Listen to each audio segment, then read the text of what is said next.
בלונדינית, מה זה יפה. קרה לי אותו דבר, כי עברה במעבר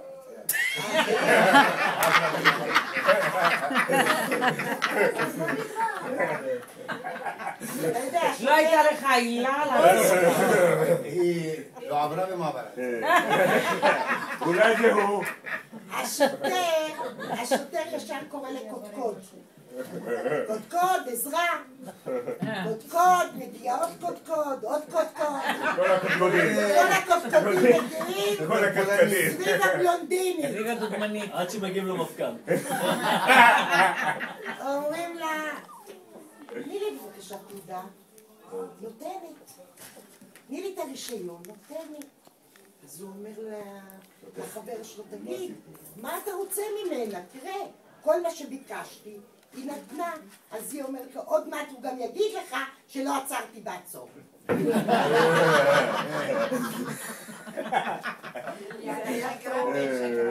זה היה מהבלונדיניות. הבלונדיניות. היה מזמן. לא קראתי לאף אחד. היה מזמן. זה לפחות עצמי. הסתדרת לבד. אחר כך היא... אחר כך באו קודקודים. יש פה למישהו יום הולדת? כן, לבעלי יש יום הולדת. כן? מזל טוב. אז אם אנחנו בימי הולדת... פחות. לך? אני עוד חודש. הוא ב-14 ל-12. אני 15. אז אתם תביאו עוגה. מה תביא גם הפעם, כל שנה. את גם כן הבאתי. אתה זוכר שאני הבאתי עוגה? אני גם הבאתי עוגה. נביא, למה לא? עכשיו שאנחנו בפנסיה, נעזר לבוא. תביאו עוגה, אני אביא להם שתייה. שמחה. מתי זה יוצא? מתי זה יוצא 15? בוא נראה. אני לא יכולה לראות עוד אחד. בוא נראה. ב-14 אני אביא. אז אני אספר לכם, אם בימי הולדת עסקינן, אז אני אספר לכם סיפור על יום הולדת. גם שמעתי את זה, נפלתי בכיסא. ראובן, איש עסקים, הלך, יום הולדת. יורד מהחדר שינה במדרגות לכיוון המטבח. אף אחד לא מתייחס אליו. לא? אשתו לא אומרת לו מזל טוב, הילדים לא אומרים לו כלום. מה זה? שכחו את המולדת שלו?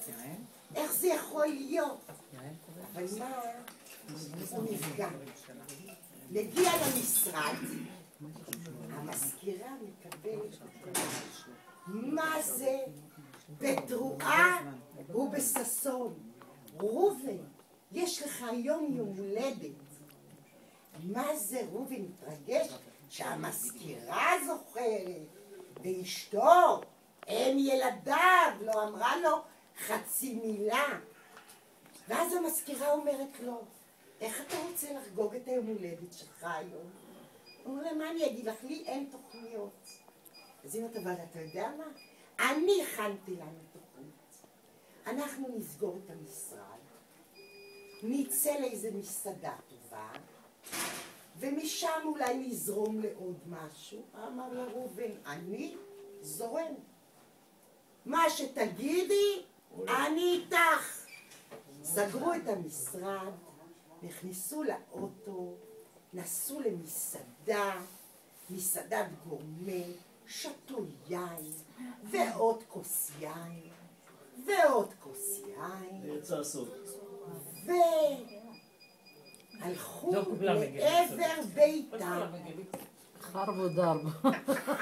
הגיעו לבית שלה, ואז היא אמרה לו, ראובן, אתה זורם? הוא אומר לה, אני איתך, מה שתרצי. הגיעו לבית, היא אמרה לו, אתה יודע מה?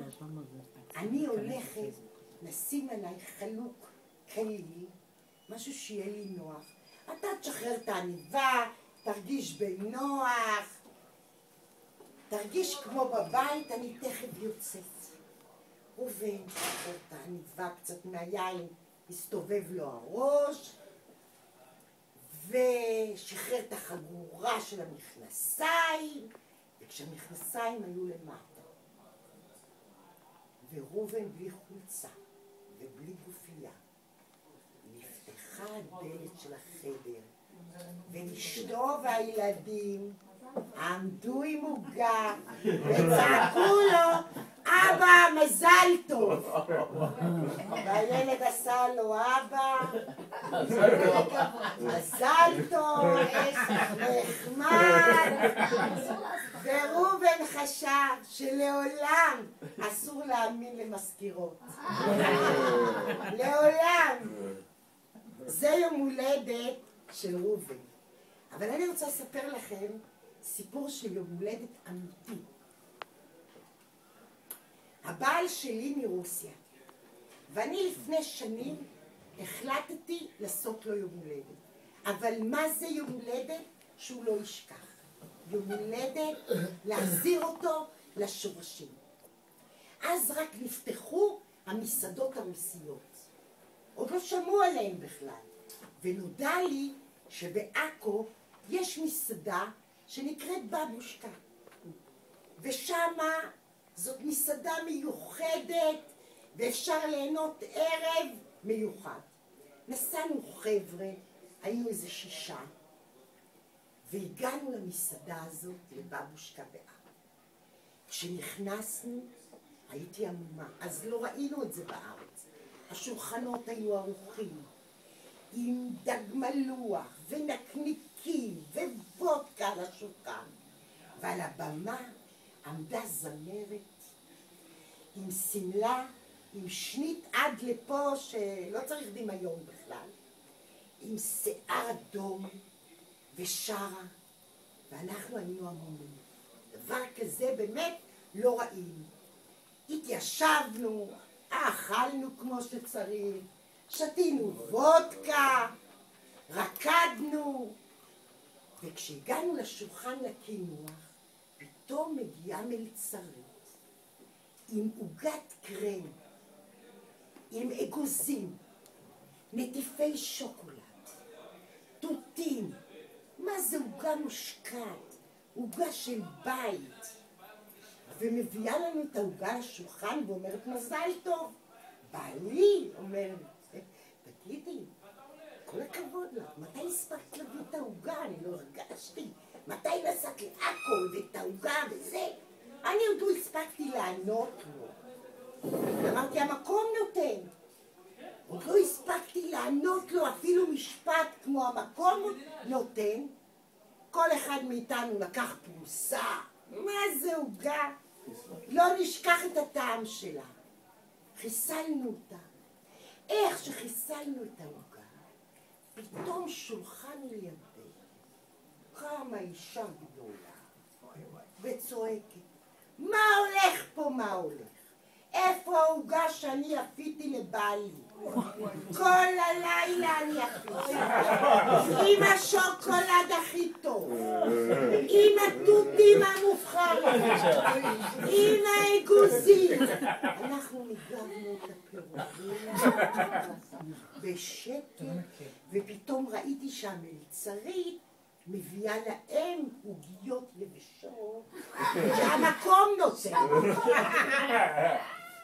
זה היה לה טעות, לא רק שהיא נהנינו, עוד רצתי אליה ואמרתי לה בשקט, אפשר לקבל את המתכון?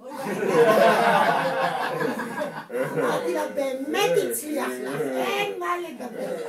וזה